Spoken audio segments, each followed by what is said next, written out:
की, सच्चिदानंद भगवान की। राधे राधे भक्तों। मैत्र मुनि कहते हैं विदुर, शतरूपा और शंभु मनु की एक पुत्री प्रसूति, जिनका विवाह ब्रह्मा जी के पुत्र प्रजापति दक्ष के साथ में हुआ। उनके 16 कन्याएं हुई, जिसमें से 13 कन्याओं का विवाह धर्म के साथ में हुआ। 14वीं कन्या का नाम स्वाहा था, उनका विवाह अग्निदेव के साथ में हुआ। 15वीं कन्या का नाम स्वादा था, उनका विवाह पितृदेव के साथ में हुआ।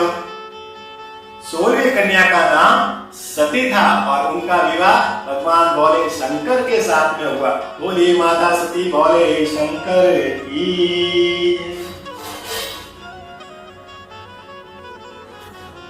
एक बार 14वीं कन्या स्वाहा ने अपने पति अग्निदेव से कहा, हे पतिदेव, आज के बाद जब भी हवन में अग्नि के अंदर जब सामग्री की आहुति दी जाए तो आपके नाम के साथ में मेरा भी नाम जोड़ा जाए। अग्निदेव ने कहा, मैं तुमको वरदान देता हूं कि आज के बाद जब कभी भी हवन का आयोजन होगा, उस अग्नि के अंदर हवन सामग्री की आहुति दी जाएगी, तब तुम्हारा भी नाम साथ में जोड़ा जाएगा, तुम्हारा भी नाम साथ में लिया जाएगा। ऐसा उनको आशीर्वाद दिया। उसके बाद जब कभी भी हवन होता है तो हम हवन अग्नि के अंदर जब भी कोई भी हवन की सामग्री की आहुति देते हैं तो आहुति देते से हम बोलते हैं स्वाहा। ये स्वाहा अग्निदेव की पत्नी है। अग्नि के अंदर हम हवन की आहुति देते हैं तो अग्निदेव प्रसन्न होते हैं और अग्निदेव के साथ में जब स्वाहा का नाम भी साथ के अंदर जोड़ते हैं तो उनकी पत्नी स्वाहा भी प्रसन्न होती है। और जिस यज्ञ के अंदर पति और पत्नी दोनों प्रसन्न होते हैं वह यज्ञ संपन्न माना जाता है, पूर्ण माना जाता है। बोलिए बाकी बिहारी लाल की।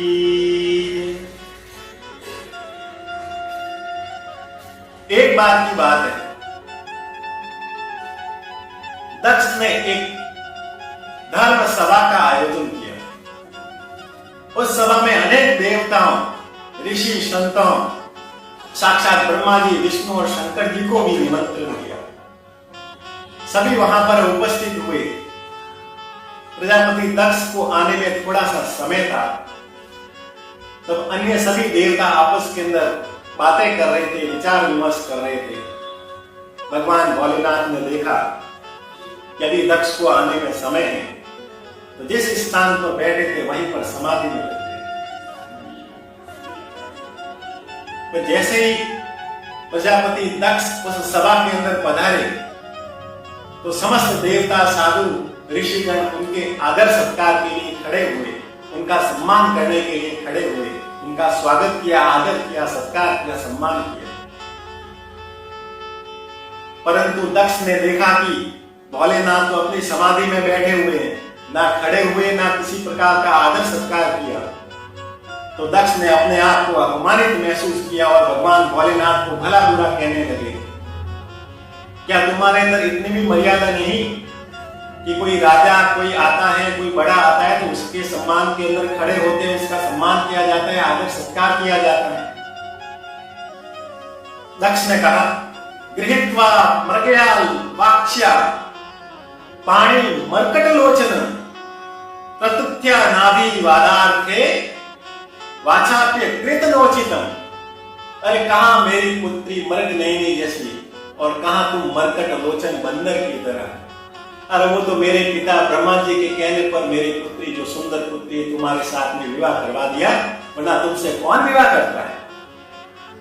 क्या तुम्हारे अंदर इतनी भी मर्यादा नहीं कि बड़ों के साथ में कैसे सम्मान किया जाता है, उसका कैसे स्वागत किया जाता है।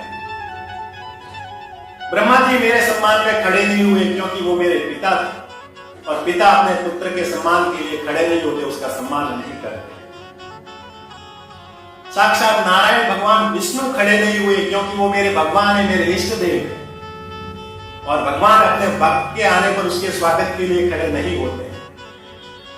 परंतु तुम ना तो मेरे कोई पिता तुल्य हो, ना मेरे इष्ट देव हो, मेरी पुत्री के पति होने के नाते तुम मेरे जमाई हो, और जमाई पुत्र के समान होता है, और पुत्र के अंदर इतनी भी मर्यादा नहीं कि ससुर तुल्य पिता जब आए तो उसके सम्मान के अंदर खड़े होना चाहिए, उसका सम्मान करना चाहिए, स्वागत करना चाहिए, आदर सत्कार करना चाहिए।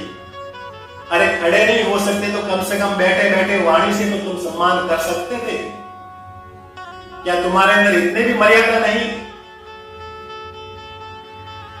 दक्ष ने अनेक कटु वचन जब कहने लगे, भगवान भोलेनाथ अब समझ गए कि अब यहां पर रहना उचित नहीं, वरना यहां पर अनर्थ हो जाएगा। भगवान शांत रहे और वहां से वो अपने कैलाश धाम चले गए। वहां जाकर भी माता सती को किसी भी प्रकार की कोई ये बात नहीं बताई कि कैसे तुम्हारे पिता ने मेरा अपमान किया। कुछ समय के पश्चात प्रजापति दक्ष ने एक वाजपेयी नाम के यज्ञ का आयोजन किया, जो वर्तमान में हरिद्वार के पास कनकल में जो दक्ष का भव्य मंदिर बना हुआ है, उसी स्थान पर वाजपेयी नाम का यज्ञ का आयोजन किया। उसी यज्ञ के आयोजन में अनेक देवताओं को, ऋषि साधु संतों को, ब्रह्मा जी को और साक्षात भगवान विष्णु को आमंत्रित किया, परंतु भोलेनाथ शंकर जी को किसी भी प्रकार का निमंत्रण नहीं दिया।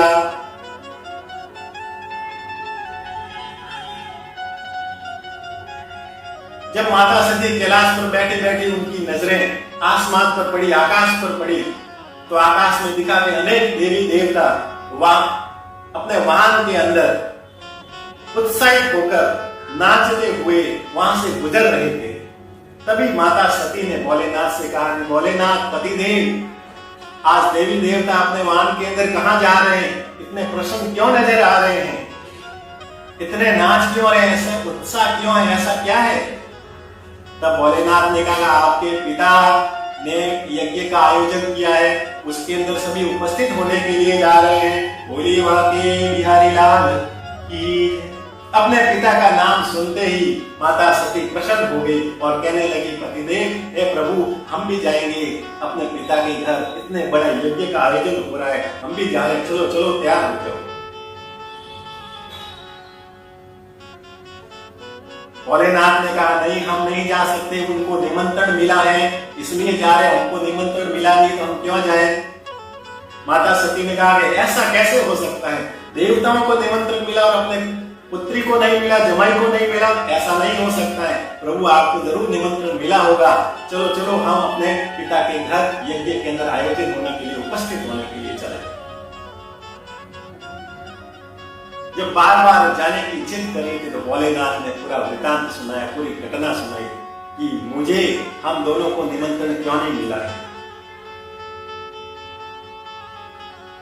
इतना कहने के उपरांत भी सती तो जिद पर अड़ी रही कि हे प्रभु, अपने पिता के घर जाने के लिए किसी भी प्रकार की कोई निमंत्रण की आवश्यकता नहीं होती है, जब इच्छा करे तब मन करे चले जाना चाहिए। भगवान ने कहा वो तो सब ठीक है, लेकिन कभी कार्यक्रम, कोई पर्व हो, कोई त्योहार हो, कोई मांगलिक कार्य हो, उस समय बिना निमंत्रण के कभी नहीं जाना चाहिए, और यदि जाएंगे तो क्या होगा तुमको मालूम है? तदपि विरोध माना जो कोई, तराहन कल्याण ना हो। बिना निमंत्रण के यदि कहीं जाते हैं तो कल्याण नहीं होता है, अमंगल होता है। यदि तुम भी बिना निमंत्रण के जाओगे तो तुम्हारे साथ भी अमंगल हो जाएगा। माता सती ने कहा यदि मैं चली गई तो मेरे साथ ऐसा क्या अमंगल होगा? तब भोलेनाथ ने कहा यदा सत्य तो मरणयो कल्पिते, यदि तुम वहां पर जाओगे तो तुम्हारा मरण भी हो सकता है। ऐसा कहते हुए भगवान भोलेनाथ अपनी समाधि में बैठ गए। अब माता सती दुविधा में पड़ गई। एक तरफ आकाश में देवताओं को देख रही है जो कि अपने पिता के घर इतना बड़ा विशाल यज्ञ का आयोजन हो रहा है उसके अंदर जा रहे हैं, और दूसरी ओर अपने भोलेनाथ अपने पतिदेव ने जब मना कर दिया और वो समाधि में बैठे हैं, उसकी आज्ञा की अवहेलना कैसे करें? दुविधा में पड़ गई। एक और देवताओं को देख रही है और दूसरी तरफ भोलेनाथ को देख रही है। भोलेनाथ ने मन ही मन में सोचा कि सती भले ही शरीर से यहाँ पर बैठी है, परंतु उसका मन अपने पिता के घर चला गया। यदि मन कहीं और अपने पिता के घर चला गया तो उस देह का क्या मतलब? भोलेनाथ ने अपने नंदी को आज्ञा दी कि जाओ तुम सती को अपने पिता के घर छोड़ो। प्रभु ने जैसे ही कहा, तुरंत उत्साह और प्रसन्न होकर माता सती अपने पिता के घर के लिए रवाना। भगवान ने भोलेनाथ ने मन ही मन के अंदर सोचा, ओई सो राम रचिया को करी तर्क बढ़ावे साखा। अब भगवान राम ने उनके लिए उसके भाग्य में यदि यही लिखा है तो फिर मैं क्या कर सकता। इस प्रकार का कहते माता सती जब अपने पिता के घर गई, जैसे अपने पिता के घर पहुंची तब क्या देखा? पिता भवन जब गई भवानी, 10 त्रास को न सन्मानी। सादर भले मिली एक माता, भगिनी मिली बहुत मुस्काता। दसन कछु ऊंची कुशलाता, सतही बिलोकी जरे सब गाथा। सती जाई देखऊ तब जागा, कतहु न दीख सांबु कर भागा। माता सती के उस आयोजन में पहुंचने पर उसके पिता ने किसी भी प्रकार का कोई सम्मान नहीं किया, न उनकी कोई कुशलता पूछी। माता ने भले उनको प्रेम से गले लगा दिया। माँ है, माँ की ममता तो कॉमन। बहन देखकर दूर से थोड़ी उनको मुस्कुराई, लेकिन जब चारों तरफ देखा तो जितने भी देवी देवता थे सबको निमंत्रण दिया था, उन सबके लिए स्थान था, लेकिन अपने पति शंभु भगवान भोलेनाथ के लिए कहीं पर भी जब स्थान नहीं देखा तब दुखी हो गए। ऐसे मन के अंदर चिंतन कर ही रही थी कि वहां पर भक्त नाम का एक देवता, कुछ ऐसे भी देवता थे, कुछ ऐसे भी गण थे जो कि भगवान भोलेनाथ के धूल विरोधी थे। उन्होंने दक्ष को उकसाने के लिए आंखों से इशारा किया, हे दक्ष, महाराज दक्ष, देखो देखो बिना निमंत्रण के तुम्हारी पुत्री सती आ गई है। जब अपनी पुत्री सती को देखा तो उसको अपमानित करने के लिए कटु वचन किए। अपने पुत्री को कहा, तुम बिना निमंत्रण के यहाँ पर कैसे आ गई? क्या तुम्हारे अंदर थोड़ी मर्यादा है कि नहीं कि बिना निमंत्रण के किसी के घर आना जाना नहीं होता है? लगता है तुम अपने पति के साथ रहकर उनके गुण सीख ली हो, उनके गुण तुम्हारे अंदर आ गए हैं। जैसे अपने पति के अंदर मर्यादा नहीं, तुम्हारे अंदर भी मर्यादा नहीं। क्या तुम्हारे अंदर थोड़ी बहुत भी इज्जत नहीं है कि जहां पर निमंत्रण नहीं होता है, जिसको निमंत्रण नहीं दिया जाता है, वो किसी के घर नहीं जाते हैं। जैसे तुम जैसा तेरा पति, तेरे पति को भी किसी भी प्रकार की कोई मर्यादा नहीं कि बड़ों का कैसे सम्मान किया जाता है, कैसे उसका स्वागत किया जाता है। इस प्रकार के अनेक कटु वचन जब कह रहे थे तो वहां पर उषा नाम का देव, वो भी भगवान का धूल विरोधी था। जब माता सती का जब अपमान कर रहे थे तो दांत दिखा दिखा कर आनंद से हंस रहे थे। भृगु ऋषि नाम का जो ब्राह्मण था, वह भी माता सती का जब अपमान हो रहा था, शिव जी का धूल विरोधी, जब माता सती का अपमान हो रहा था तो अपने दाढ़ी के अंदर हाथ डालकर खुजला खुजला कर आनंद ले रहा था। भरी सभा के अंदर माता सती ने जब इस प्रकार का अपमानित अपने आप को महसूस किया, तब अपने पिता से कहा, हे पिताजी, आप शिवद्रोही हैं। आपने जिस प्रकार से एक पिता और पुत्री के मध्य जो संबंध है उसकी मर्यादा का उल्लंघन किया है, अब तो मैं आपकी पुत्री कहलाने के लिए भी मुझे शर्म आती है। अरे मेरा यदि अपमान करो तो मैं सहन कर सकूं, लेकिन आपने मेरा पति का अपमान किया है और मैं अपने पति का अपमान कभी सहन नहीं कर सकता। आज के बाद मेरा और आपका जो पिता और पुत्री का जो संबंध है वो आज से संबंध नष्ट हो जाता है, आज से संबंध खत्म।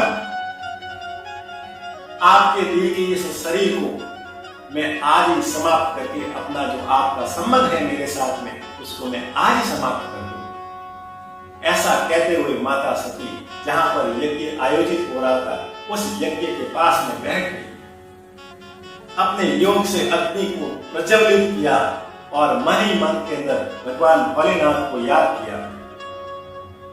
भगवान भोलेनाथ को मन ही मन में याद करते हुए कहा, सती मारात्य हरिसन बन मांगा, जन्म जन्म शिव पद अनुरागा।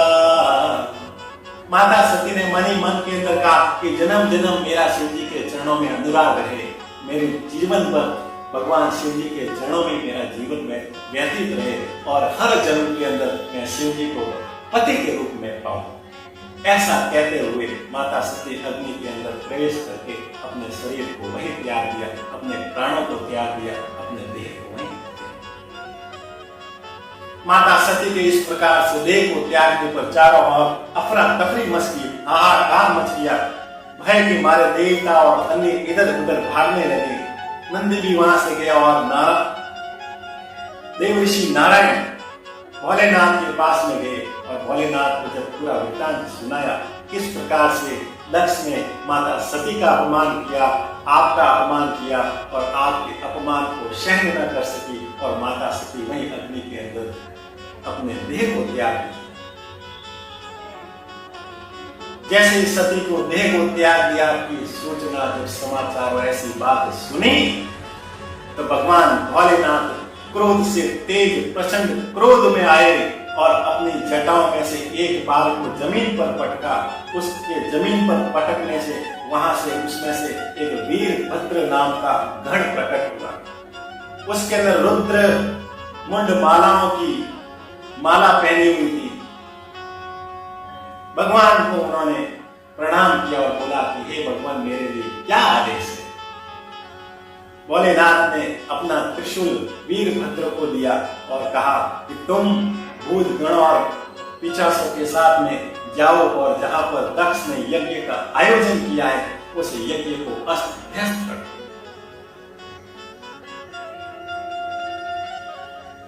वो वीरभद्र जो कि कपालों की मुंड नर मुंड कपालों की माला पहना हुआ भयंकर विशाल दिख रहा था, वो जैसे ही अपने भूत पिशाच और गणों के साथ में उस यज्ञ मंडप में पहुंचा तो उसके भयंकर रूप को देखकर देवता वहां पर बैठे थर्रा रहे थे, कांप रहे थे, इधर उधर भागने लगे। वीरभद्र और अपनी पूरी सेना पूरे के पूरे यज्ञ को अस्त व्यस्त कर दिया और जितना भी मंडप था उसको तोड़ दिया। जो भी उसके सामने आ रहे थे उसके शरीर को अंग भंग कर दिया। भृगु ऋषि जो कि दाढ़ी पर उंगली खुजा खुजा कर माता सती के अपमान का आनंद ले रहे थे उसकी दाढ़ी और मूंछों को तोड़ दिया। कुशा नाम का जो देव था वो माता सती के अपमान पर दांत दिखाकर हंस रहा था, उसके दांत को भी तोड़ दिया। और वह देवता जो कि आंखों से इशारा करके दक्ष को माता सती के विरुद्ध उकसा रहा था उसकी आंखों को भी तोड़ दिया। बोली बाकी बिहारी लाल की। इस प्रकार से चारों तरफ में पूरा अस्त व्यस्त ध्वस्त करने के बाद जैसे वीरभद्र के सामने दक्ष प्रजापति वहां पर दिखे तो भगवान भोलेनाथ का दिया गया त्रिशूल से उस दक्ष के सिर को धड़ से अलग कर दिया और उस सिर को यज्ञ के अंदर फेंक दिया और वहीं वो जलकर भस्म हो गया। जब दक्ष का सिर जलकर भस्म हो गया तो देवता और अन्य कांपने लगे। देवता ब्रह्मा जी के पास में गए, ब्रह्मा जी को पूरा वृत्तांत पूरी घटना सुनाई। ब्रह्मा जी ने कहा कि जब मैं और भगवान विष्णु को आमंत्रण मिला था फिर भी मैं उस सभा के अंदर नहीं गए तो तुम किस लिए गए, तुम्हारा वहां ऐसा क्या काम था। देवताओं ने क्षमा की और कहा कि प्रभु क्षमा कीजिए, हमारे अपराध के लिए, परंतु अब जो ये विनाश हो रहा है उस विनाश को रोकिए। ब्रह्मा जी ने कहा कि ये मेरे बस की बात नहीं है, इसके लिए तो इस समस्या का समाधान तो भगवान नारायण विष्णु ही कर सकते हैं। इसलिए ब्रह्मा जी और देवता विष्णु जी के पास में गए। विष्णु जी ने कहा कि ये जो पूरा भयंकर तांडव मचा हुआ है, उस तांडव, उस भयंकर, उस प्रलय को केवल एक ही रोक सकते हैं, वो है भगवान भोलेनाथ। सभी भगवान भोलेनाथ के पास कैलाश पर गए।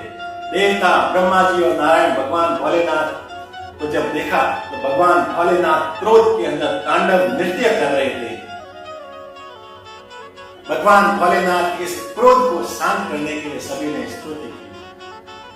भगवान नारायण ने कहा, हे भोलेनाथ शांत हो जाइए, ये जो यज्ञ है वो यदि खंडित हो गया तो इस सृष्टि के अंदर अनर्थ हो जाएगा, इस सृष्टि का विनाश हो जाएगा। यदि इस पूरे विनाश को रोकना है तो आप ही रोक सकते हैं। कृपया करके अपने वीरभद्र को आदेश दीजिए, उस तबाही को, उस अस्त व्यस्त किए हुए जितने भी यज्ञ हैं उस सबको अस्त व्यस्त कर रहे हैं, उसको आप रोकिए। कृपया करके आप अपने क्रोध को शांत कीजिए। जब भगवान नारायण ने भोलेनाथ की इस प्रकार की स्तुति की तो भगवान भोलेनाथ शांत हो गए। बोली भोलेनाथ की।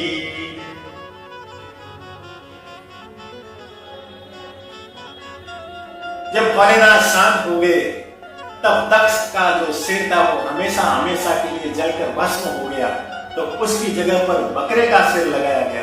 भोलेनाथ ने कहा कि इसने पूरे जीवन पर मैं बहुत अहंकार के कारण उसके अंदर मैं होने के कारण कि मैं राजा, मैं प्रजापिता दक्ष, मैं 3 लोगों का राजा, मैं सबसे शक्तिशाली, ये मैं करने वाला है तो मैं केवल बकरा करता है, इसलिए इसके सिर पर बकरे का सिर लगा। इस प्रकार से भगवान भोलेनाथ के आदेश अनुसार मैं करने वाले बकरे के सिर को दक्ष के ऊपर लगा दिया। दक्ष ठीक हो गया। भृगु ऋषि की दाढ़ी और मूंछें तोड़ती उसको लगा दिया। बग देवता उसकी जो आंखें फोड़ी थी उस आंखों को पुनः ठीक कर दिया, और उषा देवता के जो दांत तोड़े थे उस दांतों को भी ठीक कर दिया। और जितने भी सिपाही देवता जो उसके सामने आए थे, वीरभद्र के सामने, उसके शरीरों को अंग कर दिया था, उस शरीर को पुनः ठीक कर दिया।